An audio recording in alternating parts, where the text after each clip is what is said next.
Welcome to my channel AK Nagyan. I am Ashish Kumar and I will explain you the features of the Indian Constitution and the Article 1 to 4 that is Union and its territories.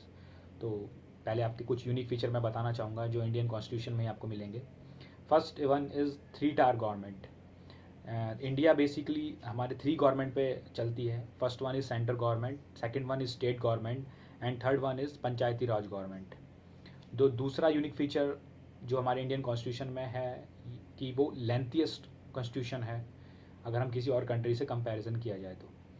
दोस्तों Indian constitution में हमारे 395 articles हैं जो कि 22 parts में divided हैं और उसमें 8 शेड्यूल हैं.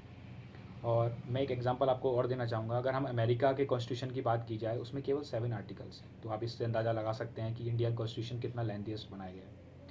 दोस्तों और एक मैं आपको यूनिक फीचर बताना चाहूँगा.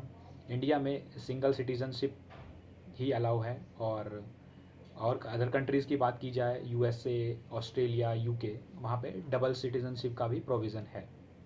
तो ये कुछ आपको फीचर्स थे जो एक यूनिक फीचर्स हैं इंडियन कॉन्स्टिट्यूशन के. और मैं अब आपको आर्टिकल 1 to 4 डिस्क्राइब करना चाहूँगा जो कि यूनियन एंड इट्स टेरिटरीज़ पर आधारित है. तो आर्टिकल 1 हमारा सिंपली हमें बोलता है कि इंडिया दैट इज़ भारत.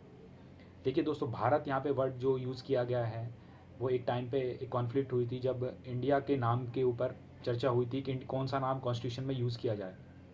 तो जब कॉन्स्टिट्यूशन बनाया गया तो इसमें इंडिया और भारत दोनों को इसमें नाम जोड़ा गया. तो India that is Bharat shall be union of state rather than the federation of state. देखिए इंडिया को यूनियन ऑफ स्टेट्स बोला जाता है ना कि फेडरेशन ऑफ स्टेट. इसके पीछे एक जो रीज़न है मैं आपको बताना चाहूँगा.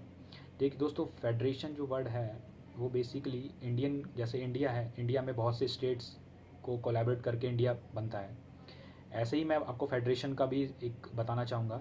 जो फेडरेशन एक वर्ड है वो मेनली अमेरिकन या फिर यूएसए और यूके, ऑस्ट्रेलिया, आपको इनके कॉन्स्टिट्यूशन में मिलेगा क्योंकि वहाँ पर जो स्टेट्स है और सेंटर के बीच में एक एग्रीमेंट बनता है जो कि जैसे मान लो अगर हम स्टेट की बाउंड्री बढ़ाना चाहते हैं, उसका नाम चेंज करना चाहते हैं, तो आपको स्टेट से परमिशन लेनी पड़ेगी या फिर उनके साथ एक एग्रीमेंट बनाना पड़ेगा. लेकिन इंडिया में ऐसा नहीं है. इंडिया में अगर आप किसी भी स्टेट की बाउंड्री की बात की जाए, नेम की बात की जाए या फिर उसके एरिया को बढ़ाना हो या घटाना हो, ये सब कुछ इंडिया के पार्लियामेंट को पावर दी गई है. तो हमारे साथ ऐसा नहीं है कि हम स्टेट से परमिशन लें और उसके बाद पार्लियामेंट उसकी बढ़ाए. State not parliament not bound to for the permission of state.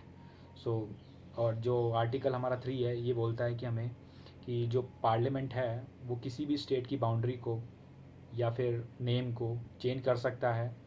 अगर इसका एक प्रावधान है दोस्तों, इसमें से हम जो इसका एक बिल लाना पड़ता है हमें, दोनों हाउसेस में से हम किसी भी हाउस में इसको बिल ला सकते हैं, राज्यसभा या लोकसभा. लेकिन प्रेसिडेंट के बिना ये बिल पास नहीं हो सकता. ये सिंपल मेजोरिटी से पहले तो पास होना चाहिए, उसके बाद इसको प्रेसिडेंट के पास भेजा जाता है. प्रेसिडेंट से साइन होने से पहले ये कंसर्न स्टेट को भी भेजा जाता है उसकी परमिशन के लिए. लेकिन पार्लियामेंट इसकी परमिशन के लिए बाउंड नहीं है.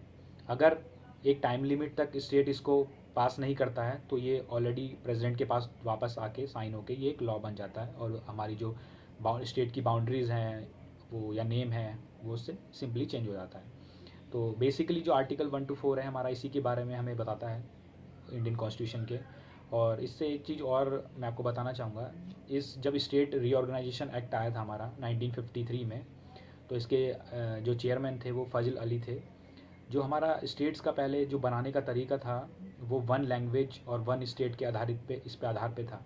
लेकिन जो ये कमीशन जब ये सेटअप हुआ था तो इसने इस थ्योरी को रिजेक्ट कर दिया और जो हमारे स्टेट्स बनाए गए वो ना कि किसी लैंग्वेज के आधार पे नहीं बनाए गए, क्योंकि इससे जो हमारा इंडियन कॉन्स्टिट्यूशन है उसकी कहीं ना कहीं एक यूनिटी थी वो कहीं ना कहीं भंग हो रही थी. इस वजह से इस सिस्टम को रिजेक्ट कर दिया गया और जो हमारे स्टेट्स बनाए गए वो Fazal under the chairmanship of Fazal Ali commission बोला जाता है इसको.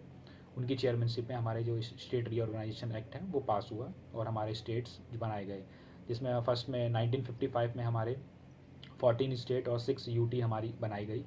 और दोस्तों आपको अगर इसकी और जानकारी चाहिए तो आप मुझे इसमें कमेंट बॉक्स में भी लिख सकते हैं. अगर आपका इसमें कोई डाउट है आर्टिकल 1 to 4 में, तो आप इससे कमेंट बॉक्स में अपना क्वेश्चन पूछ सकते हैं। और अगर आपको वीडियो पसंद आई तो लाइक करना ना भूलें, और please subscribe my channel, and thank you.